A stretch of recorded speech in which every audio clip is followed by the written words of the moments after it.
सभी को नमस्कार। केडी क्लासेस में आपका स्वागत है। हम लेके आ चुके हैं आपके लिए अगली क्लास। और अपना जो अध्याय चल रहा था वो अध्याय चल रहा था नियोजित विकास की राजनीति। नियोजित विकास की राजनीति तीसरा अध्याय है ये पॉलिटिकल साइंस का, है ना। तो तीसरे अध्याय को हम पढ़ना शुरू करेंगे। तीसरे अध्याय का आज पार्ट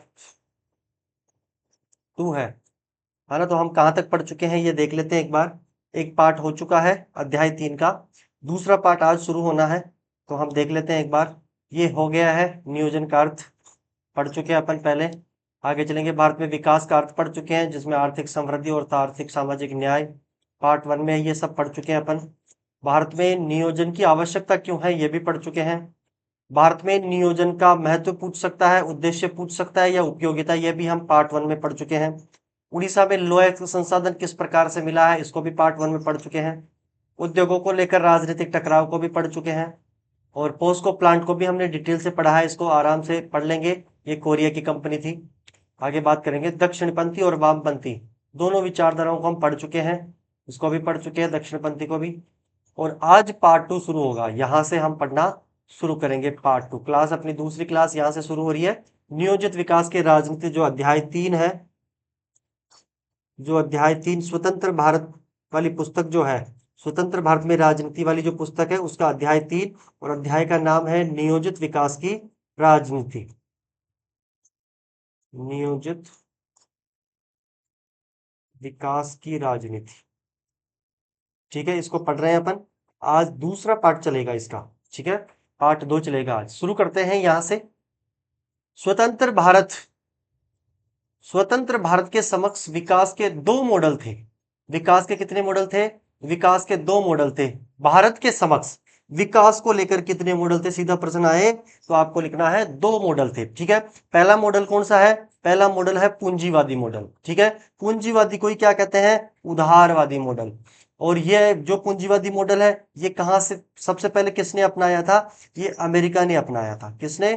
अमेरिका ने अपनाया था इस मॉडल को, ठीक है साहब। आगे मैं बात करूं समाजवादी मॉडल, दूसरा मॉडल कौन सा है? समाजवादी। और इसे किसने अपनाया था? यूएसएसआर, या इसी को कह दो सोवियत संघ। सोवियत संघ, जो वर्तमान में क्या है? ये वर्तमान में इसी को कहते हैं अपन रूस, ठीक है। 2 मॉडल, सीधा सा प्रश्न आता है भारत में विकास के, भारत के विकास के 2 मॉडल कौन कौन से हैं? समक्ष कौन से 2 मॉडल थे?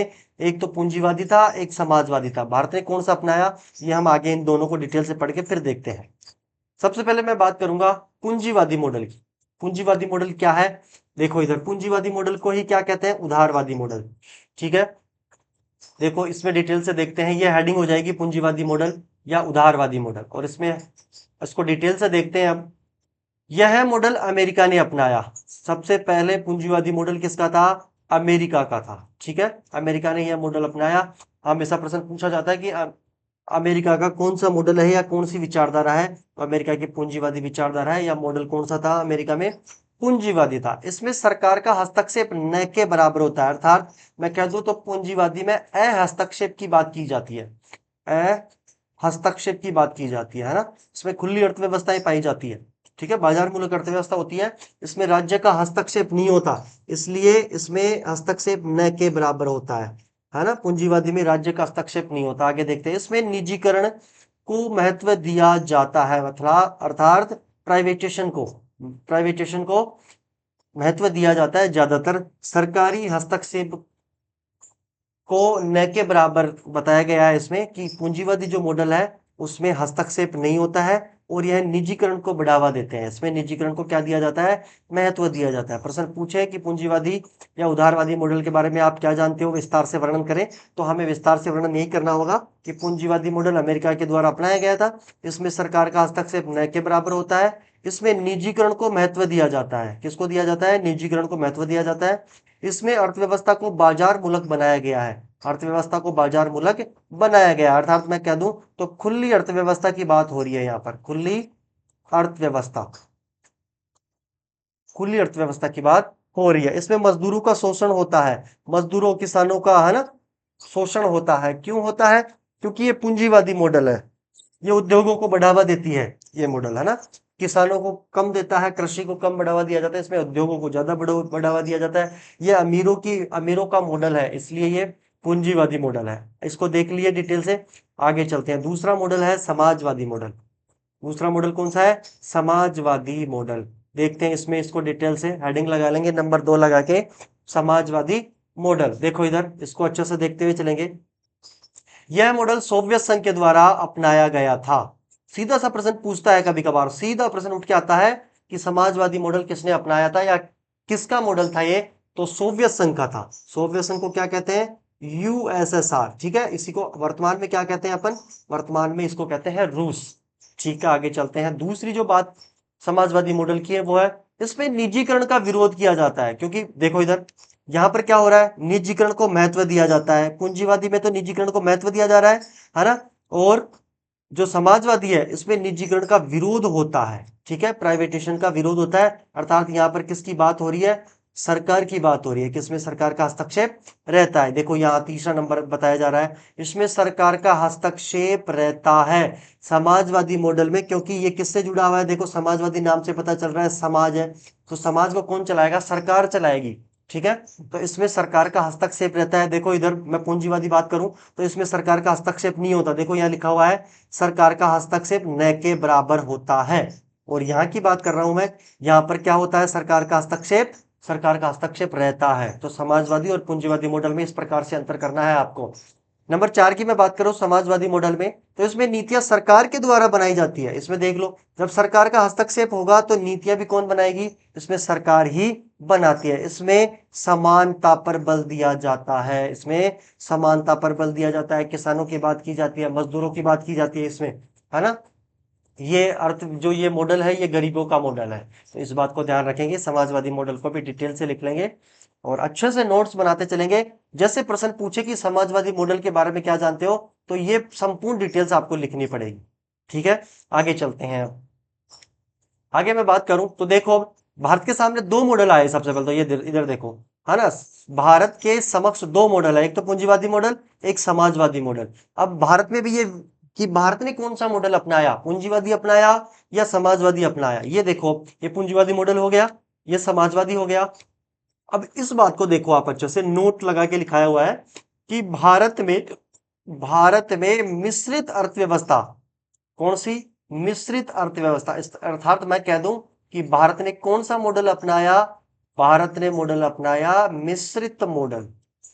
कौन सा मॉडल अपनाया? विकास के लिए भारत में विकास के लिए कौन सा मॉडल? विकास के लिए मिश्रित मॉडल। अर्थात इसको देखते हैं, भारत में मिश्रित अर्थव्यवस्था के मॉडल को अपनाया गया, जिसमें पूंजीवादी एवं समाजवादी दोनों मॉडल शामिल है। इसलिए भारत ने किसी एक देश की विचारधारा को नहीं अपनाया, किसी एक देश के मॉडल को नहीं अपनाया।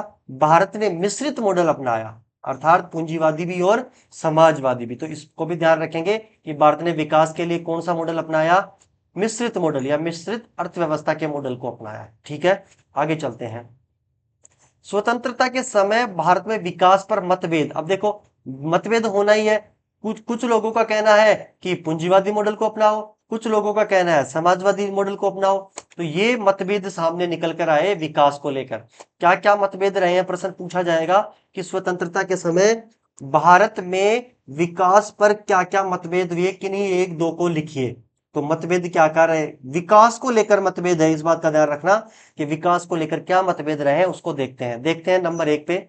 विकास के दो मॉडल, पूंजीवादी और समाजवादी मॉडल में से किस मॉडल को अपनाया जाए, इस बात पर मतभेद रहा। पहली बात तो ये रही कि पूंजीवादी को अपनाए कि समाजवादी को अपनाए, तो ये मतभेद रहा, ये नंबर 1 मतभेद रहा। दूसरा जो मतभेद है, कुछ लोगों का मानना था औद्योगिकरण को, मतलब कुछ लोग तो मानते हैं उद्योगों को और कुछ लोग कृषि के विकास को सही मानते हैं। अब देखो, मैं उद्योगों की बात करूं, उद्योगों की कौन सी? पूंजीवादी की बात होगी यहां पर। कौन सी विचारधारा? पूंजीवादी। और जहां कृषि की बात हो रही है वहां समाजवादी मॉडल है। कौन सा है? समाजवादी। तो कुछ लोग तो कह रहे हैं कि उद्योगों को बढ़ावा दिया जाए, कुछ लोगों का कहना है कि कृषि को बढ़ावा दिया जाए। ऐसे कर कर दो बातों को लेकर मतभेद उत्पन्न हो गया भारत में विकास के समय, कि पूंजीवादी मॉडल को अपनाए या समाजवादी मॉडल को अपनाए, या फिर उद्योगों को बढ़ावा दे या फिर कृषि को बढ़ावा दे। तो ये दो मतभेद हुए। आगे देखते हैं मतभेदों का समाधान किस प्रकार से होता है। आगे चलते हैं, इसको भी अच्छे से हेडिंग लगा के लिख लेंगे इन बातों को कि दो मतभेद सामने आए। आगे चलते हैं, देखो इधर बात हो रही है अगले, ये हेडिंग रहेगी आगे, भारत में विकास पर जो मतभेद हो रहे थे, दो मतभेद थे, दो मतभेद थे, तो दो मतभेदों का जो समाधान निकला है वो क्या समाधान निकला? दो मतभेद कौन सा था? पूंजीवादी या समाजवादी में से कौन सा मॉडल अपनाए, या फिर कृषि को बढ़ावा दे या उद्योगों को बढ़ावा दे। देखो इधर पीछे की मैं बात करूं तो दोनों ये बातें हैं, ये मतभेद है दोनों। अब आगे देखते हैं इन मतभेदों का समाधान क्या निकल के आया। ठीक है, समाधान निकला, देखो नंबर एक जो मतभेद है उसका समाधान निकल के आया, भारत में विकास के लिए मिश्रित अर्थव्यवस्था के मॉडल को अपनाया। ना तो पूंजीवादी को अपनाया और ना ही समाजवादी को अपनाया। अपनाया कौन सी को? तो मिश्रित मॉडल को अपनाया। ठीक है साहब, मिश्रित मॉडल को अपनाया। लो साहब, दोनों ही खुश हो गए, पूंजीवादी भी और समाजवादी भी। दूसरा जो समाधान निकला वो औद्योगिकरण और कृषि के विकास के लिए क्रमशः उद्योगपतियों और किसानों के भरोसे नहीं छोड़ा जा सकता। इसमें कहा गया ये दूसरा, देखो इधर ये दूसरा जो मतभेद है कि उद्योगों को बढ़ावा दे या कृषि को बढ़ावा दे, इसको लेकर कहा गया कि उद्योगों को और कृषि को किसानों के भरोसे नहीं छोड़ा जा सकता। इसमें राजनीति हस्तक्षेप पर सहमति बनी कि जैसे राजनीति में सही लगेगा उस हिसाब से हम क्या करेंगे, इसको अपनाएंगे। उद्योगों को अपनाने की बात होगी, उद्योगों को अपनाएंगे, और कृषि की अपनाने की बात होगी तो कृषि को अपनाया जाएगा। किस प्रकार से अपनाया जाएगा? ये अंतिम निर्णय जो लेने वाला होगा ये राजनीतिक निर्णय होगा, है ना। जो राजनीति में जो निर्णय लेगा वो ही मान्य होगा। दूसरी बात का समाधान निकल लिया। तीसरी मैं बात करूं, लगभग सभी लोग सहमत थे कि विकास का अर्थ आर्थिक समृद्धि और आर्थिक सामाजिक न्याय दोनों है। ये भारत के विकास का अर्थ है। क्या है? भारत के विकास का अर्थ, विकास का अर्थ, ठीक है, क्या है? आर्थिक समृद्धि और आर्थिक सामाजिक न्याय। इसे अच्छे से याद कर लेंगे, आर्थिक समृद्धि और आर्थिक सामाजिक न्याय। भारत के विकास का अर्थ पूछा गया प्रश्न है कि भारत के विकास का अर्थ क्या है, तो आर्थिक समृद्धि आर्थिक सामाजिक न्याय दोनों से है। ठीक है साहब, ये समाधान भी हो गए हैं। एक अच्छे से इसको भी हेडिंग लगा के अच्छे से क्लास को रोक के अच्छे से इन तीनों बातों को आप लिख लोगे। ठीक है, ताकि नोट्स आपके बिल्कुल अच्छे से बने, और यकीन मानिए कि 100% आपको प्रश्न अपने नोट्सों में से मिल जाएंगे, 100%। ठीक है, आगे चलते हैं। योजना आयोग, ये योजना आयोग से लगभग प्रश्न पूछा जाता है, तो इसको इंपोर्टेंट कर लेंगे। ठीक है, आगे देखते हैं योजना आयोग क्या है, इसकी स्थापना कब होती है, इसके अध्यक्ष कौन होते हैं और इसके कार्य क्या होते हैं। सबसे पहले मैं बात करूंगा योजना आयोग की स्थापना, तो स्थापना याद कर लेनी है मार्च 1950। योजना आयोग की स्थापना कब होती है? मार्च 1950 में। और किसके द्वारा की गई थी? भारत सरकार के द्वारा इसकी स्थापना की गई थी। ठीक है, इसका जो अध्यक्ष होता है, इसका जो अध्यक्ष होता है वो देश का कौन होता है? प्रधानमंत्री होता है। ठीक है, जो जिस समय जो देश का प्रधानमंत्री होगा वही इसका क्या रहेगा? इसका अध्यक्ष होता है। तो मैं बात करूं योजना आयोग, यहां पर आयोग है, योजना आयोग के प्रथम अध्यक्ष कौन बने? जवाहरलाल नेहरू। क्योंकि 1950 में कौन थे देश के प्रधानमंत्री? यहां पर बात क्या हो रही है? देश का प्रधानमंत्री इसका अध्यक्ष होता है। तो 1950 में जो देश का प्रधानमंत्री था वो था पंडित जवाहरलाल नेहरू। तो इसके प्रथम अध्यक्ष भी कौन होंगे? जवाहरलाल नेहरू होंगे। ठीक है साहब, आगे चलते हैं। तो इसके जो सदस्य होते हैं वो केंद्रीय मंत्रिमंडल, जो केंद्र में जो मंत्रिमंडल होता है उसके सभी सदस्य योजना आयोग के क्या होते हैं? सदस्य होते हैं। प्रश्न पूछा जाए कि योजना आयोग के बारे में विस्तार से वर्णन करें, विस्तार से, तो हमें क्या करना है? इन सब बातों को लिखना ही है। ठीक है, आगे चलते हैं। अब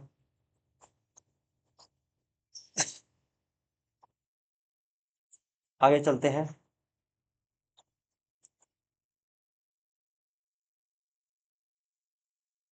एक बार रुकेंगे। ठीक है, इधर आ जाएंगे। अब योजना आयोग के कार्य, ठीक है, हमने यहां देख लिया है। योजना आयोग की विस्तार से बात की जाए, विस्तार से प्रश्न पूछे तो हमें इसका गठन लिखना है, इसके अध्यक्ष को लिखना है, कौन होता है, प्रथम अध्यक्ष को लिख सकते हैं और इसके सदस्यों को भी हम लिख सकते हैं। ठीक है, आगे योजना आयोग के कार्य लिखना होता है। योजना आयोग के उद्देश्य पूछ ले, चाहे चाहे वो कार्य पूछ ले। ठीक है, इस बात का ध्यान रखेंगे। योजना आयोग के विस्तार से प्रश्न पूछे या सीधा कभी कभार पूछ लेता है कि योजना आयोग के कोई 2 कार्य लिखो, 3 कार्य लिखो, 1 कार्य लिखो। तो देखो योजना आयोग को कार्य क्या होते हैं। पहला जो कार्य है योजना आयोग का, वह है भारत में विकास के लिए योजना तैयार करना, कि भारत में विकास किस प्रकार से करना है, इसकी योजना तैयार करना। ठीक है, पंचवर्षीय योजनाओं को तैयार करना, 5 वर्ष की जो योजना होती है 5 वर्षों के लिए, कि कैसे क्या खर्च करना है ना, मतलब कि खर्च किस किस प्रकार से करना है। तो 5 वर्ष की जो योजना बनती है 5 वर्ष के लिए, उसकी योजना आयोग तैयार करता है ना, ये कार्य है, योजनाओं को तैयार करता है कि कौन सी योजनाओं में कितना क्या खर्च करना है। नंबर 3 की मैं बात करूं, नंबर 3, तो पूंजी निवेश का निर्धारण, मतलब कि पूंजी निवेश का मतलब भी वही हो गया कि खर्च का निर्धारण, कि कहाँ कितना क्या खर्च करना है, इसका निर्धारण भी योजना आयोग ही करता है। तो इसके 3 कार्य हैं, अच्छे से देख लेंगे। देखो इधर एक नोट करके लिखाया हुआ है, योजना आयोग एक गैर संवैधानिक संस्था है जिसका संविधान में कहीं भी कोई उल्लेख नहीं है। गैर संवैधानिक का मतलब होता है संविधान में इसका उल्लेख नहीं है। ठीक है, यह आयोग अलग से बनाया हुआ है, ये संविधान में कहीं भी इसका उल्लेख नहीं है। तो इसके कार्य को भी अच्छे से देख लेंगे। 3 कार्य है, तो इन तीनों कार्यों को देख लेंगे कि योजना आयोग के क्या क्या उद्देश्य रहे हैं और क्या क्या कार्य रहे हैं। आगे चलते हैं। देखो ये बात भी बहुत बार प्रश्न पूछ लिया गया है कि योजना आयोग को वर्तमान में किस नाम से जानते हैं। तो वर्तमान में हम किस नाम से जानते हैं, नीति आयोग के नाम से जानते हैं। योजना आयोग का नाम ही वर्तमान में क्या हो गया, ये यहां देख सकते हैं अपन, ये योजना आयोग है। ठीक है, एक सेकेंड।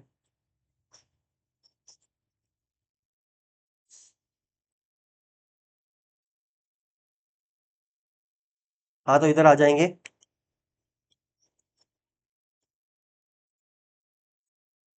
ठीक है, योजना आयोग के कार्य हो गए। देखो इधर, योजना आयोग को नीति आयोग के नाम से जाना जाता है। इधर देख लेंगे, ये जो योजना आयोग है 1950 से लेकर इसके बाद में 2015 में इसी आयोग को क्या नाम कर दिया, इसका नीति आयोग कर दिया, NITI, नीति आयोग कर दिया। देखो नीति का पूरा नाम क्या है, national institution for transforming India, है ना। इसका कभी पूरा नाम पूछ ले तो आपको याद करना है हिंदी में, राष्ट्रीय भारत परिवर्तन संस्था। ये मैं बात करूं 1950 से लेकर 2015 तक जो इसका नाम रहा है वो रहा है योजना आयोग। क्या रहा है, योजना आयोग, इस बात का ध्यान रखेंगे। और आगे देखो, अब जो ये नीति आयोग है, नीति आयोग है, इसकी स्थापना होती है 1 जनवरी 2015। इसका मतलब 1 जनवरी 2015 से पहले इसी को किस नाम से जानते थे, योजना आयोग के नाम से जानते थे। तो प्रश्न आएगा नीति आयोग की स्थापना कब हुई, तो नीति आयोग की स्थापना होती है 1 जनवरी 1 जनवरी 2015 को, ध्यान रखेंगे।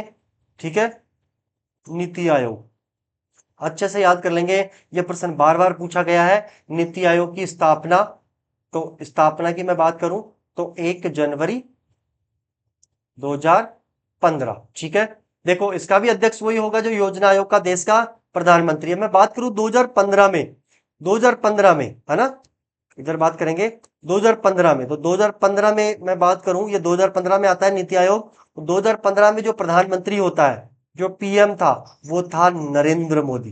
कौन था, नरेंद्र मोदी। तो प्रश्न आ जाए, बताइए योजना आयोग के प्रथम अध्यक्ष कौन थे, है ना, तो कौन है, नरेंद्र मोदी। ठीक है साहब, मोदी में बढ़िया आएगी।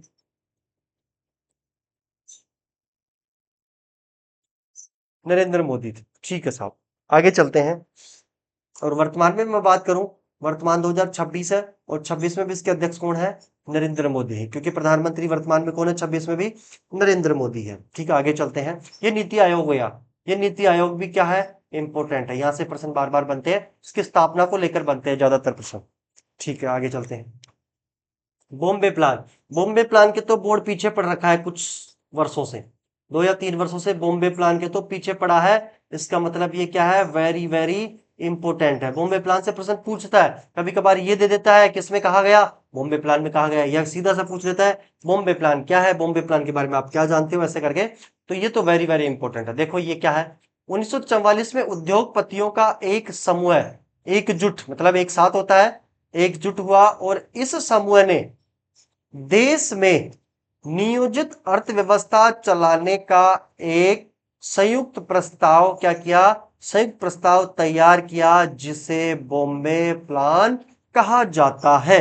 ठीक है, सीधा सा मैं बात करूं तो 1944 में कुछ उद्योगपति एक साथ होते हैं और एक संयुक्त प्रस्ताव तैयार करते हैं। ये इस बात का ध्यान रखेंगे, एक संयुक्त प्रस्ताव तैयार करते हैं। क्यों करते हैं? नियोजित अर्थव्यवस्था को चलाने के लिए जो एक संयुक्त प्रस्ताव तैयार करते हैं उसे ही क्या कहते हैं, बॉम्बे प्लान कहा गया है। तो इसको अच्छे से याद कर लेंगे कि बॉम्बे प्लान किसे कहा गया है। कुछ उद्योगपति एकजुट होते हैं और भारत देश की नियोजित अर्थव्यवस्था चलाने के लिए एक संयुक्त प्रस्ताव तैयार करते हैं, इसे ही बॉम्बे प्लान कहा गया है। देखो बॉम्बे प्लान का उद्देश्य क्या है।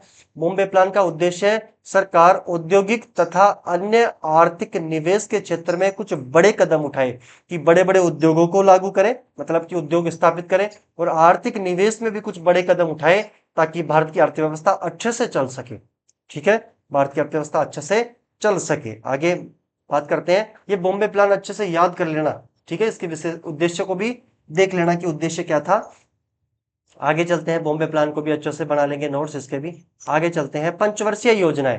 देखो पंचवर्षीय नाम से पता चल रहा है पंचवर्षीय, इसका मतलब योजना तो योजनाएं होते हैं, इसका मतलब होता है 5 वर्ष के लिए जो योजना तैयार की जाएगी, 5 वर्ष के लिए, उसे ही हम क्या कहते हैं, पंचवर्षीय योजना। जो 5 वर्ष की योजनाएं होती है उसे कहते हैं पंचवर्षीय योजनाएं। देखते हैं इसको डिटेल से, ये हेडिंग लगा लेंगे पंचवर्षीय योजनाएं, फिर हम एक प्रथम पंचवर्षीय योजना और द्वितीय पंचवर्षीय योजना को भी डिटेल से देखेंगे। देखो इधर, पंचवर्षीय योजनाओं का प्रारूप हमने कहां से लिया है, सोवियत संघ से लिया है। सीधा सा प्रश्न पूछेगा कि भारत में पंचवर्षीय योजना का प्रारूप कहां से लिया गया है, तो सोवियत संघ से। और सोवियत संघ को वर्तमान में क्या कहते हैं, रूस कहते हैं। ठीक है, इसी को यूएसएसआर है ना, यूनियन सोवियत सोशलिस्ट रिपब्लिक के नाम से भी जानते हैं। तो कहां से लिया गया है, सोवियत संघ से लिया गया है। ठीक है, पंचवर्षीय योजना का प्रारूप।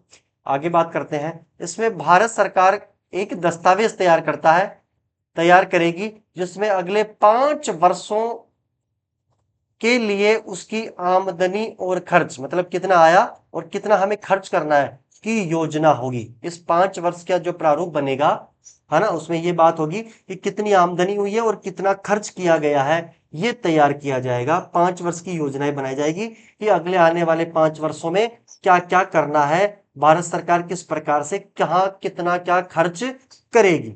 ठीक है, आगे मैं बात करूं, इस योजना के अनुसार भारत सरकार एवं राज्य सरकार के बजट को 2 भागों में बांटा गया है। यह प्रश्न पूछा जा सकता है, अभी तक पूछा नहीं गया है, लेकिन अब की बार इसकी संभावना ज्यादा बन रही है कि योजना आयोग के अनुसार भारत सरकार और राज्य सरकार के बजट को कितने भागों में बांटा गया है, 2 भागों में बांटा गया है ना। एक तो है योजना व्यय, जो पहला बात है भाग है वो तो योजना व्यय, इसमें पहले ही योजनाएं तय होती है ना, तय योजना। आगे बात करेंगे, पहले ही योजनाएं तैयार हो जाती है कि हमें यहाँ इतना खर्च करना है। ये है गैर योजना व्यय, इसमें पहले योजना तय नहीं होती, इसमें पहले योजनाएं तय नहीं होती है, इसमें बाद में इसमें अचानक से जो बात आती है उसके अनुसार इसमें खर्च किया जाता है। देखो योजना व्यय, बजट में जो योजना व्यय का मतलब हो गया तय की गई प्राथमिकताओं पर खर्च किया जाता है। पहले तय हो जाता है कि क्या कौन सी योजना में कितने खर्च करने हैं, तो ये 5 वर्ष में पहले फिक्स हो जाता है ना।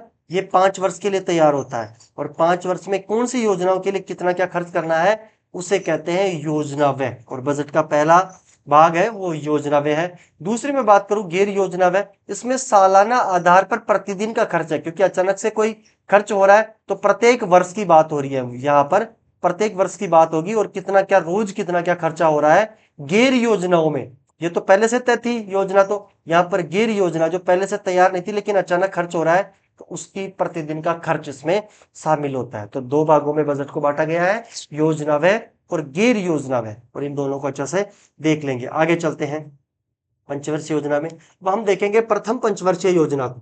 प्रथम पंचवर्षीय योजना की मैं बात करूं तो प्रथम पंचवर्षीय योजना का जो कार्यकाल है वो 1951 से लेकर 1956 तक का कार्यकाल है। ठीक है, 1951 से लेकर 1956 तक का कार्यकाल है। देखो ये कार्यकाल सीधा पूछेगा, मैं बात करूं 1951 में इसकी क्या होती है, प्रथम पंचवर्षीय योजना की शुरुआत होती है ना। और शुरुआत होकर कहां तक, 1956 तक। इसका मतलब ये तो क्या हो गया, कार्यकाल। कार्यकाल तो क्या है, 1951 से लेकर 1956 तक। और बात आए प्रथम पंचवर्षीय योजना की शुरुआत कब हुई, तो 1951 में। शुरुआत की मैं बात करूं तो सिर्फ और सिर्फ 1951 में। बहुत बार प्रश्न पूछा गया है कि प्रथम पंचवर्षीय योजना की शुरुआत कब से हुई, तो 1951 से हुई। यह प्रश्न भी पूछा गया है कि पहली पंचवर्षीय योजना के योजनाकार कौन है, अध्यक्ष कौन है, निर्माता कौन है ना, संस्थापक कौन है। जो भी बात आए तो सब में के एन राज को याद करना है, ठीक है। के एन राज, ककड़नाथ राज, है ना। प्रथम पंचवर्षीय योजना के योजनाकार क्या कौन है, के एन राज। मैं कहूंगा ये भी क्या है, इंपोर्टेंट है। पहली पंचवर्षीय योजना और दूसरी पंचवर्षीय योजना भी क्या है, इंपोर्टेंट है। के एन राज को याद कर लेंगे, योजनाकार। मैं बात करूं प्रथम पंचवर्षीय योजना में भारत में विकास की गति को धीमा रखा गया है। विकास को की भारत का विकास हम धीरे धीरे करेंगे, अचानक से नहीं करेंगे, ये बात कही गई है। पहली पंचवर्षीय योजना में प्रश्न आएगा, पहली पंचवर्षीय योजना में भारत में विकास की गति को कैसा रखा, तो भारत में विकास की गति को क्या रखा गया है, धीमा रखा गया है। उसको भी अच्छे से याद कर लेंगे। देखो पहली पंचवर्षीय योजना के क्या उद्देश्य है, महत्व क्या है, उपयोगिता क्या है, ये सब बात करेंगे यहां पर कि प्रथम पंचवर्षीय योजना के उद्देश्य क्या है। देखो पहली पंचवर्षीय योजना का उद्देश्य कृषि पर बल दिया गया। प्रश्न सीधा आएगा, प्रथम पंचवर्षीय योजना पर किस पर बल दिया गया, तो कृषि पर बल दिया गया है, ठीक है। पहली पंचवर्षीय योजना में कृषि को बढ़ावा दिया गया। दूसरी जो बात कही गई है, उद्देश्य दूसरा है प्रथम पंचवर्षीय योजना का, वो है देश को गरीबी से बाहर निकालने पर बल दिया गया कि गरीबी से भारत को कैसे बाहर निकाला जाए, ठीक है। तीसरा जो उद्देश्य है प्रथम पंचवर्षीय योजना का, वो है देश में बांध सिंचाई के निवेश पर बल दिया गया। मतलब बांधों को बढ़ावा दिया गया, और बांध को बढ़ावा के दिए के तहत ही कौन से बांध का निर्माण किया गया, भाखड़ा नांगल जैसी परियोजनाओं का विकास किया गया। ये परियोजना का पहली पंचवर्षीय योजना के तहत कौन सी परियोजना का निर्माण किया गया, तो भाखड़ा नांगल बांध परियोजना का निर्माण किया गया है। इसको अच्छे से याद कर लेंगे, ठीक है। चौथा जो उद्देश्य है वो है इस योजना में भूमि सुधार पर, है ना। नंबर 4 की मैं बात करूं तो बात हो रही है भूमि सुधार पर बल दिया गया, भूमि सुधार पर बल, ठीक है, बल दिया गया। ठीक, आगे चलते हैं। ये नंबर 4 हो चुके हैं, आगे चलते हैं। अब ये पहली पंचवर्षीय योजना हो गई है, इसको अच्छे से याद कर लेंगे। बार बार प्रश्न आते हैं, वेरी वेरी इंपॉर्टेंट कहूंगा मैं, ठीक है। और ये जो अपना केडी क्लासेज है उसको आप सब्सक्राइब कर लोगे यूट्यूब पे। आगे चलते हैं दूसरी पंचवर्षीय योजना की तरफ। यहाँ पर दूसरी पंचवर्षीय योजना की बात करेंगे अपन। दूसरी पंचवर्षीय योजना की बात करूं मैं तो दूसरी पंचवर्षीय योजना की ये क्या है, शुरुआत है। 1956 में शुरुआत। प्रश्न पूछेगा दूसरी पंचवर्षीय योजना की शुरुआत कब हुई, तो आपको लिखना है 1956 में। और इसका कार्यकाल 1956 से मैं बात करूं, ये कार्यकाल है। प्रश्न सीधा पूछे कि दूसरी पंचवर्षीय योजना का कार्यकाल क्या था, तो 1956 से लेकर 1961 तक तो कार्यकाल है, और 1956 में इसकी क्या होती है, दूसरी पंचवर्षीय योजना की शुरुआत होती है। ठीक है, आगे चलते हैं। दूसरी पंचवर्षीय योजना के जो योजनाकार है वो है पीसी महालनोबिस।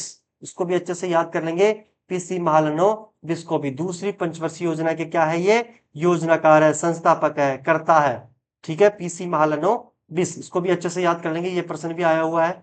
देखो प्रथम पंचवर्षीय योजना में तो क्या था, विकास की गति को धीमा रखा गया था। देखो इधर मैं बात करूंगा, यहाँ पर देखो भारत में विकास की गति को कैसा रखा गया है, भारत में विकास की गति को धीमा रखा गया है पहली पंचवर्षीय योजना में तो। लेकिन यहां बात करेंगे दूसरी पंचवर्षीय योजना में।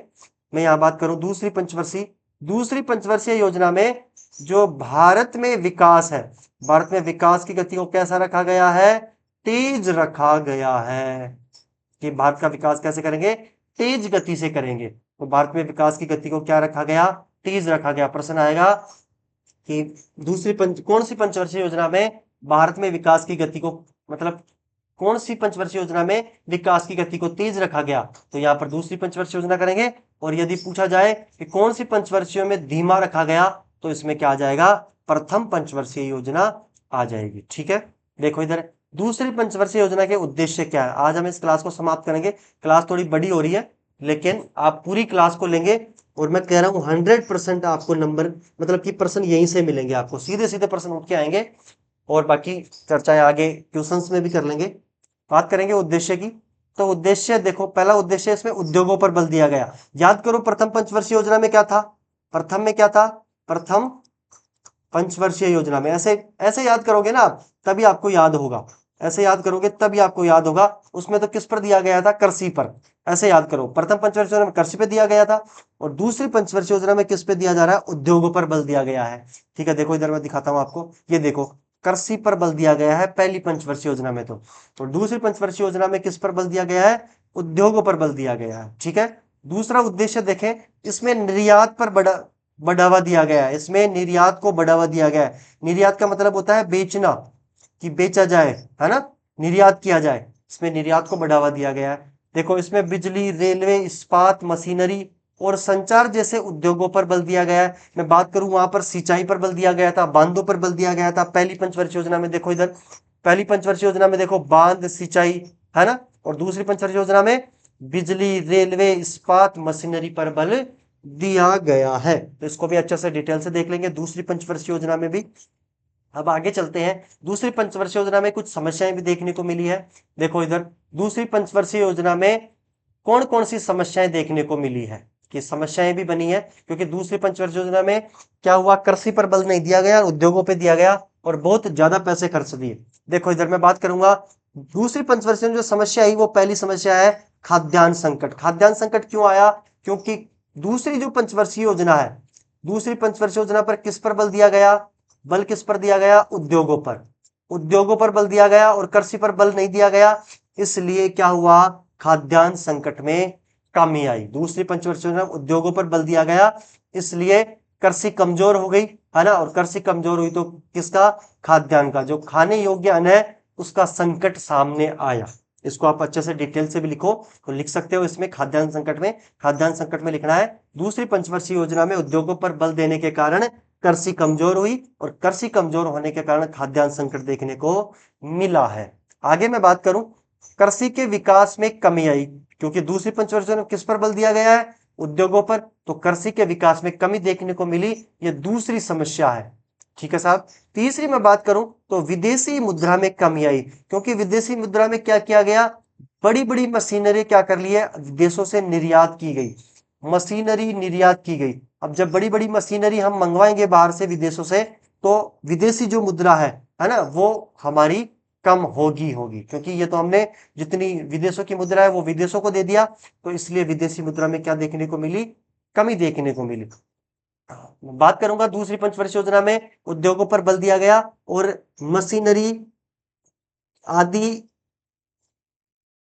यंत्रों का निर्यात किया गया, मतलब कि लिया गया, जिसके कारण विदेशी मुद्रा में कमी देखने को मिली। तो ये समस्याओं को आप डिटेल से भी लिख सकते हो।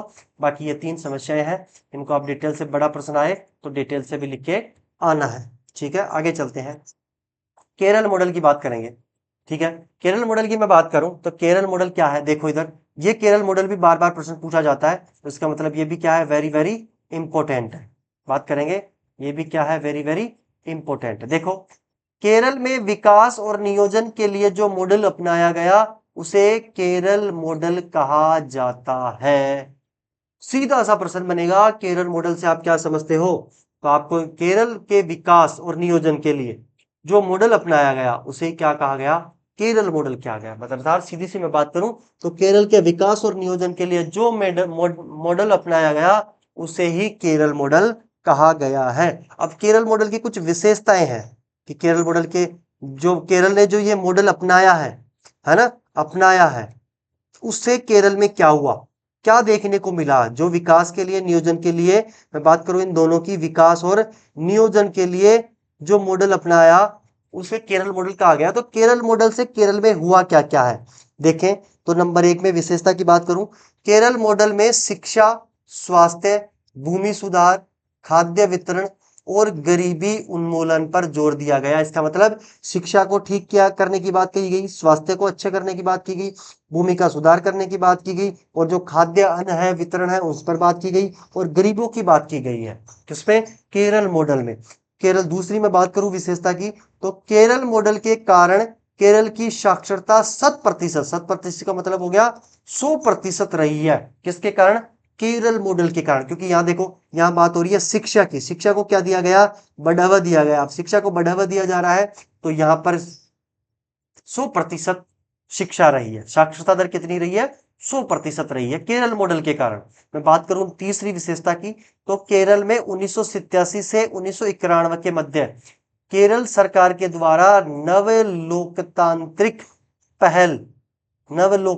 पहल के नाम से एक अभियान चलाया जो केरल विकास पर आधारित था। ठीक है, इसके भी बात करेंगे कि प्रश्न आएगा तो सीधा आएगा कि नव लोकतांत्रिक पहल क्या है ये नव लोकतांत्रिक पहल केरल सरकार के द्वारा कब से कब चलाया गया? तो ये 1987 से लेकर 1991 के मध्य में ये नव लोकतांत्रिक पहल के नाम से एक अभियान चलाया गया। और किसके द्वारा? केरल सरकार के द्वारा चलाया गया था। सीधा प्रश्न बन सकता है कि नव लोकतांत्रिक पहल किस सरकार के द्वारा चलाया गया? तो केरल सरकार के द्वारा। कब चलाया गया? तो 1987 से लेकर 1991 के मध्य। यह भी केरल मॉडल के अंतर्गत ही शामिल है। आगे चलते हैं अपन। अब यहां पर बात करेंगे, अध्याय का लास्ट पड़ाव है प्रमुख व्यक्तित्व की चर्चा करेंगे। कभी कभार सीधा व्यक्तित्व से प्रश्न पूछ लिया जाता है, तो कौन कौन से यहां पर प्रमुख व्यक्तित्व है। नंबर 1 की बात करूं तो पीसी महालनोबिस है। पीसी महालनोबिस कौन थे? हम पहले भी देख चुके हैं, दूसरी पंचवर्षीय योजना के योजनाकार थे, याद है हमें अच्छे से, है ना। तो यहां भी देख लेंगे। यहां देखते हैं, इसका पूरा नाम है प्रशांत चंद्र महालनोबिस। आगे चलते हैं, ये भारतीय सांख्यिकी संस्थान के क्या थे? संस्थापक थे। ठीक है, प्रश्न पूछा जा सकता है कि पीसी महालनोबिस कौन सी संस्था के संस्थापक थे? तो भारतीय सांख्यिकी संस्थान के क्या थे? संस्थापक थे। देखो इधर, ये दूसरी पंचवर्षीय योजना के क्या थे? योजनाकार थे। ये हम पहले भी देख चुके हैं, है ना, दूसरी पंचवर्षीय योजना के योजनाकार। ये तीव्र औद्योगिक, क्योंकि दूसरी पंचवर्षीय योजना पे किस पर बल दिया गया था? उद्योगों पर बल दिया गया था। तो औद्योगिकरण और सार्वजनिक क्षेत्र में सक्रिय भूमिका के क्या थे? ये समर्थक थे। ये हो गए पीसी महालनोबिस की बात। आगे चलते हैं। आगे मैं बात करूं जेसी कुमारप्पा। कौन है जेसी कुमारप्पा? जेसी कुमारप्पा की मैं बात करूं तो इसका पूरा नाम है जोसेफ कॉर्नेलियस कुमारप्पा। ये भी आपकी बुक में अच्छे से दे रखा है, क्या पता पूरा नाम पूछ ले, वैसे पूछता नहीं है। ये महात्मा गांधी के अनुयायी थे। ये अर्थशास्त्री थे, अर्थात चार्टर्ड अकाउंटेंट थे, जिसको हम सीए कहते हैं। ये योजना के सदस्य भी रहे। जो बात है यहाँ पर इंपॉर्टेंट, और ये प्रश्न पूछा गया है कि इकोनॉमी ऑफ परमानेंस किसकी पुस्तक है? इकोनॉमी ऑफ परमानेंस किसकी पुस्तक है? तो ये पुस्तक है जेसी कुमारप्पा। ठीक है, अच्छे से याद कर लेंगे इसको। तो जेसी कुमारप्पा की पुस्तक है ये प्रश्न पूछा गया है, क्या पता रिपीट किया जा सकता है। ठीक है, नंबर 3 पे मैं बात करूंगा, तो नंबर 3 पे है वर्गीज कुरियन। वर्गीज कुरियन, इन्हें मिल्कमैन के नाम से भी क्या जाना जाता है? मिल्कमैन का मतलब होता है दूध वाला। क्या? दूध वाले के नाम से भी इन्हें जाना जाता है। ठीक है, आगे चलते हैं। भारत में श्वेत क्रांति, अब श्वेत क्रांति सफेद होता है दूध, सफेद है ना, तो इसलिए इसको क्या कहा गया? श्वेत क्रांति के जनक कौन है? वर्गीज कुरियन। क्योंकि मिल्कमैन दूध वाले के नाम से, और दूध कैसा कलर कैसा होता है? सफेद, यानी कि श्वेत, इसलिए श्वेत क्रांति के जनक भी कौन? वर्गीज कुरियन। इन्होंने दुग्ध उत्पादन में वृद्धि के लिए ऑपरेशन फ्लड चलाया। इसका भी ध्यान रखेंगे कि ऑपरेशन फ्लड किसके द्वारा चलाया गया? वर्गीज कुरियन के द्वारा। और ये अमूल ब्रांड के, अमूल दूध पीता है इंडिया, है नहीं है क्या? ये जो चलता है अपने अमूल ब्रांड, जो अमूल का दूध आता है थैलियों में पैकेट, उसके ब्रांड के वर्गीज कुरियन क्या है? संस्थापक है। ठीक है, बहुत बहुत धन्यवाद आपका। Thank you for watching. आपका बहुत बहुत धन्यवाद कि आपने ये पूरी क्लास ली है। और यकीन मानिए 100% आपको यहीं से ही क्वेश्चन देखने को मिल जाएंगे बोर्ड में, है ना। सीखते रहिए, आगे बढ़ते रहिए। मिलते हैं अगले अध्याय 4 में, भारत के विदेश संबंध जो अध्याय 4 है उसमें मिलते हैं। आपका बहुत बहुत धन्यवाद। आपको मैं फिर से कहूंगा कि अपना यूट्यूब चैनल है अपना, जिसका नाम है KD classes. KD classes, last में आपको 11 लिखना है। ये यूट्यूब पे आपको मिल जाएगा। आप शेयर करो, है ना, और अपने परिवार में जितने भी मोबाइल है उस पे आप सब के सब क्या कर दो? अपने इस चैनल को सब्सक्राइब कर दो। ठीक है। सब्सक्राइब कर दो आप सबके सब इसको। बस आप 400 प्लस हो चुका है आपकी वजह से, आप ही का साथ रहा है कि अपने YouTube पे 400 प्लस सब्सक्राइबर हो गए। आप इसको 500 प्लस करवा दो बस, कैसे भी, ठीक है।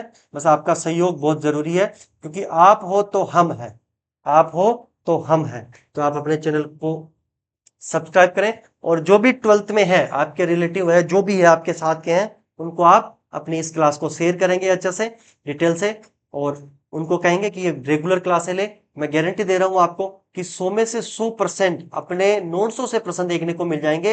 एक बार आप देखना, अर्धवार्षिक में ही आपको पता चल जाएगा, जो अर्धवार्षिक आएगी उसमें ही आपको पता चल जाएगा कि कितने क्या प्रश्न आ रहे हैं। तो ठीक है, मिलते हैं अगले अध्याय 4 में। जल्दी ही अध्याय 4 भी आपके सामने आ जाएगा। यकीन मानिए कि मैं पूरा जो सिलेबस है, पूरा सिलेबस, पूरा सिलेबस की मैं बात करूं, है ना, तो ये पूरा सिलेबस मैं 20 अक्टूबर 20 अक्टूबर 2026 से पहले पहले करवा दूंगा आपका, ये गारंटी है। मैं कह रहा हूं अर्धवार्षिक से पहले। किससे पहले? अर्धवार्षिक से पहले। अर्धवार्षिक से पहले पहले मैं आपका ये कोर्स पूरा कंप्लीट करवा दूंगा, यानी कि दोनों बुक